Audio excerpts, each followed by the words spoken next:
프랑스 리그앙 홈페이지는 이강인의 화제성에 대해 집중 조명했습니다. 리그앙 공식 홈페이지는 30일 파리 생제르맹에서는 이강인의 이름과 등번호가 마킹된 유니폼이 불티나게 팔리고 있다. 킬리안 은바페, 우스만 덴벨레보다 이강인의 유니폼이 더 많이 보이고 대한민국에서 온 관광객들이 계속해서 파르크 대 프랭스에 몰리고 있다고 전했습니다. 역대급 무색무취의 경기력에 클린스만에 대한 분노가 들끓고 있습니다. 국내파 선수들의 수준 미달이라는 비판도 있으나 기본적으로는 공수 간격이 너무 벌어져 있다는 것이 전문가들의 공통된 의견이고 색깔이 전혀 없다는 것이 팩트라며 비판하고 있는 실정입니다. 선수 개개인의 미흡한 부분을 보완하는 것이 감독의 임무입니다. 축구는 개인이 아닌 팀으로 싸우는 것이고 그렇기 때문에 감독이 있는 것인데요. 여기에 대한 비판이 있는 것입니다. 경기 끝나고 마음껏 하라고 했으니 이제 시작해야죠. 그리고 감독을 앉힌 권한을 가지고 있는 축협도 그 권한에 대한 책임을 져야 할 시간입니다. 줄곧 아시안컵 우승이라고 앵무새처럼 말했던 클린스만과 그를 선임한 축협에 대한 이야기 바로 시작해볼까요? 가장 큰 문제는 팬들의 비판을 받는 황보관, 이용수 등에 대한 무한 신뢰를 이어간 것입니다.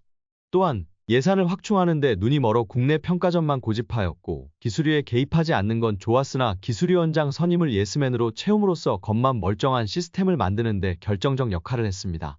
게다가 클린스만의 예처럼 감독 선임기술위원장은 방패막이로 쓰고 제멋대로 감독을 선임한 밀어붙인 예가 가장 크게 비판받고 있는 현실입니다. 여기에 잇따른 외교 참사도 있습니다.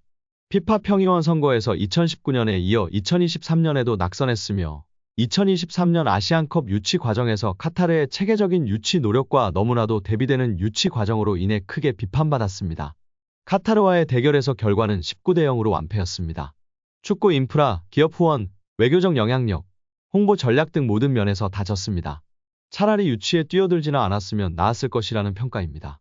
창피한 건 둘째치고 아시안컵 유치 과정에서의 초라한 실적으로 인해 한국은 향후 이 정도의 메이저 축구 대회를 유치하기는 틀렸다는 얘기도 나왔었습니다.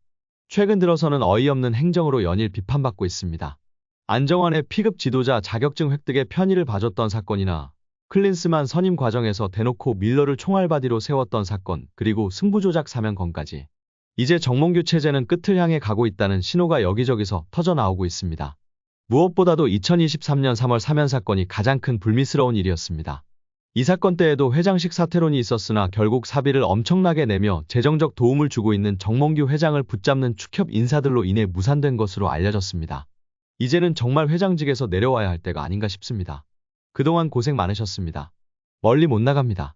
그럼 이제 차기 감독 선임에 대해서는 현실적으로 감독은 연봉 30억 원으로 국내 상주 등 다양한 조건을 수용하며 오는 검증된 명장은 없었습니다. 벤투, 클린스만으로 이미 확인이 되었습니다. 벤투급이 가장 최선의 외국인 감독인데요.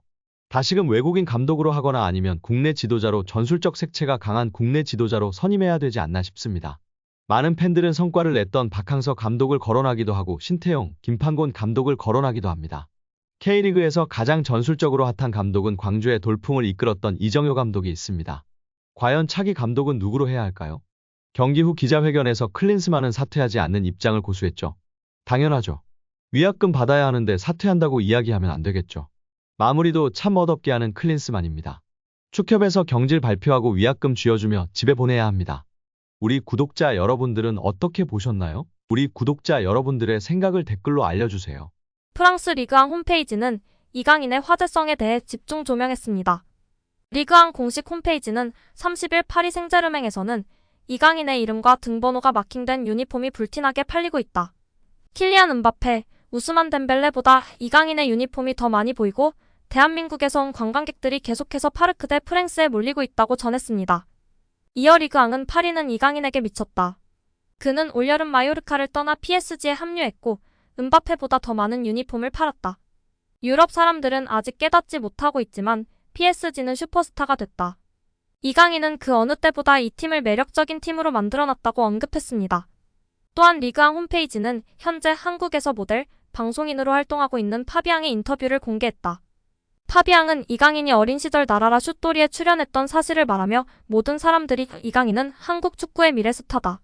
그는 미래의 축구대표팀 선수가 될 거야 라고 말했다고 밝혔습니다. 파비앙은 만약 프랑스 기준 오후 1시에 경기가 있다면 한국은 저녁 9시다. 그때는 모두가 미쳐버릴 수 있는 시간대다. 사람들은 이강인의 경기를 보기 위해 집에 들어간다. 어떤 사람들은 이강인의 경기를 보기 위해 한밤중에 일어난다. 그는 스타가 될 것이다. 아직 젊고 잠재력이 충분하다고 말했습니다.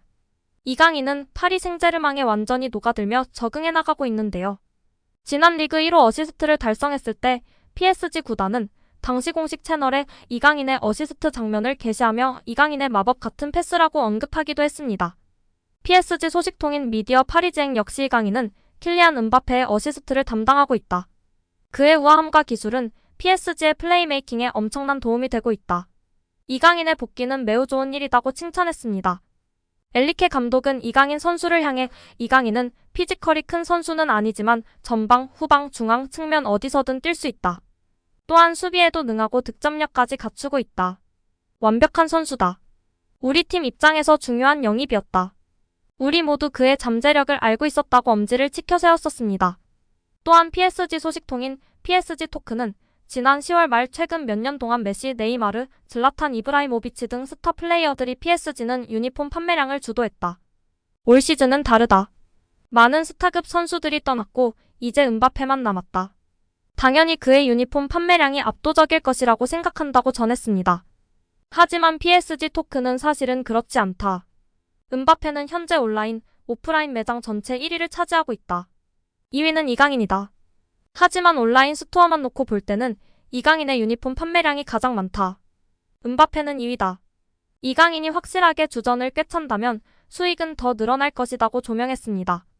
또한 리그앙 공식 채널은 PSG는 얼마 전 대한민국 기업인 파리바게뜨와 파트너십 계약을 체결했다.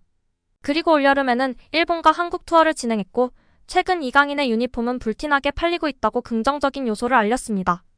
또한 프랑스 RMC 스포츠 소속 유력 기자 파브리스 호킨스는 현재 매장에서 가장 많은 유니폼이 팔린 선수로도 이강인이 선두를 달리고 있으며 네이마르와 마르키뉴스가 그 뒤를 잇고 있다라며 프리시즌부터 이어진 이강인의 엄청난 인기에 주목했었습니다. 이강인은 시즌 개막 후에는 음바페를 유니폼 판매량에서 제쳤다는 소식까지 전해졌는데요.